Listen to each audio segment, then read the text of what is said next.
الله الرحمن الرحيم. الحمد لله رب العالمين، وصلى الله وسلم على نبينا محمد وعلى آله وصحبه وسلم. أما بعد، أيها الأحبة الكرام، waxaan u socday su'aalaheennii caadiga ahaa aan soo qaadan jirnay maalinkii su'aalooyin. maantu su'aalaheena waxaa ka mid ah insha Allah ilaahay raada soo qaadan doonaa su-aasha koowaad: maa hiya shuruudu camal? waa maxay shuruuda lagu aqbala acmaasha?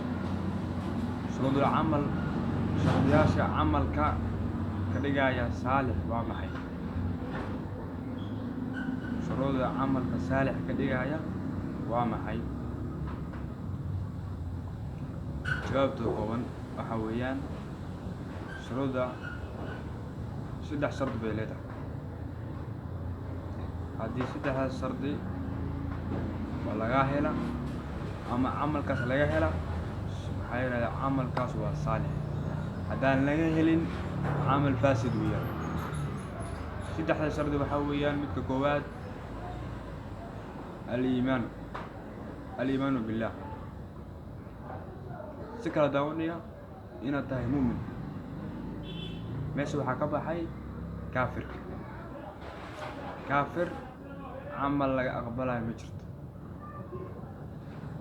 maxaa yeelay ilaahay qur'aanka kariimka waxay gaayooday waxaa ka mid ahaa gaalada, munaafiqiinta wa khayrihim iyo ma ashbaha.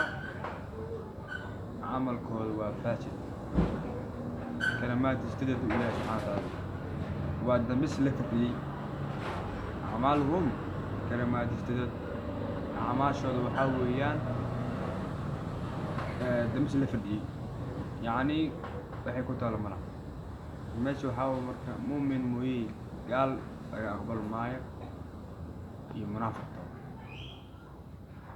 shardi koowaad aan sheegnay waxaa weeyaan inuu yahay al-iimaanu billah. shardi labaad haddaan u gudubno waa inuu qaalis yahay camalkaas. camalan qaalis aan ahaynin isna waxaa waaye la aqbal maayo. camalku inuu yahay qaalis. hadduu qaalis yahay, camal saalix weeyaan. midka saddexaadna waxaa waaye muwaafaqatu rasuulillah sallallahu alayhi wasallam, inuu yahay mid rasuulka lagu dayanayo.